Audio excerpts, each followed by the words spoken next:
Imagine standing under the gleaming skyline of Dubai. This city operates as a global financial hub and a magnet for extreme wealth.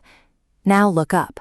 Since February 2026, those same skies have frequently lit up with glowing anti-air missiles intercepting incoming Iranian drones directly over the city.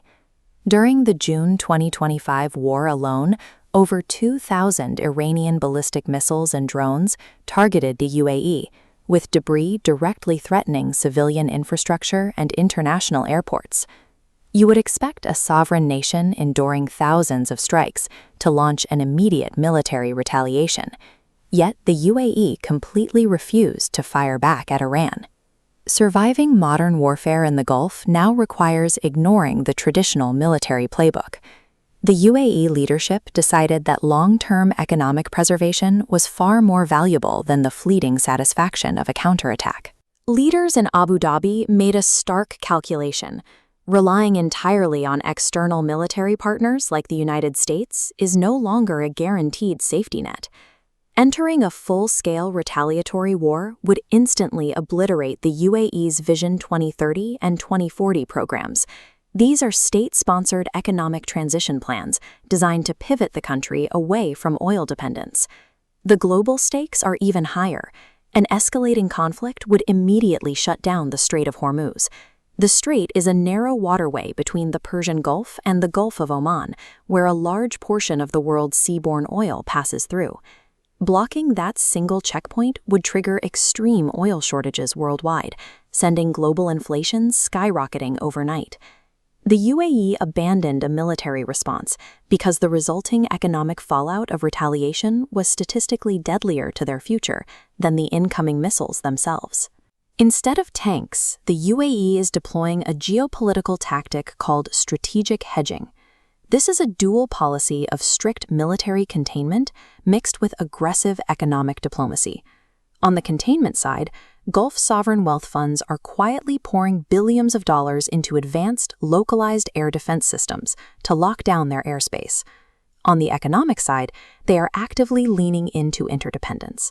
Despite the missile fire, the UAE and Iran share tens of billions of dollars in active bilateral trade.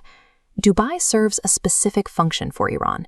It acts as Tehran's most vital offshore financial center and a physical re-export hub, processing goods that Iran cannot directly import due to sanctions. By deeply intertwining their economy with Iran's, the UAE creates a shield where a successful attack on Dubai would effectively bankrupt Tehran.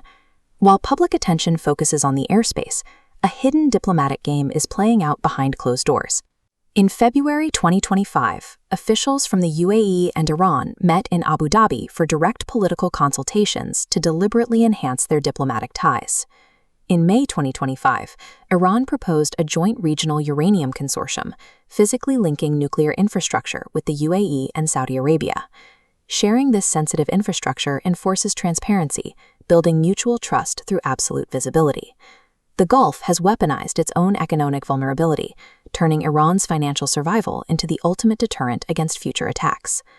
The strategic shifts currently unfolding in the Gulf directly impact your personal financial survival. When geopolitical shocks disrupt Gulf supply chains, the effects do not stay in the desert. Those disruptions immediately trigger imported inflation and currency volatility in your home market. You can adopt the UAE's strategic hedging framework for your own money.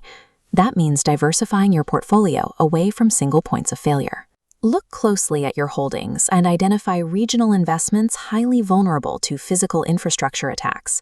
Once identified, you can move your capital out of those concentrated risks. If trillion-dollar sovereign wealth funds are urgently hedging their assets against catastrophic risk, individual investors cannot afford to leave their own wealth exposed. Start by looking at protective asset classes like physical, safe haven commodities. Assets like gold consistently preserve their purchasing power during sudden geopolitical conflict. Next, evaluate international equities that operate outside of Middle Eastern airspace. You want companies whose revenue streams are insulated from regional shipping delays.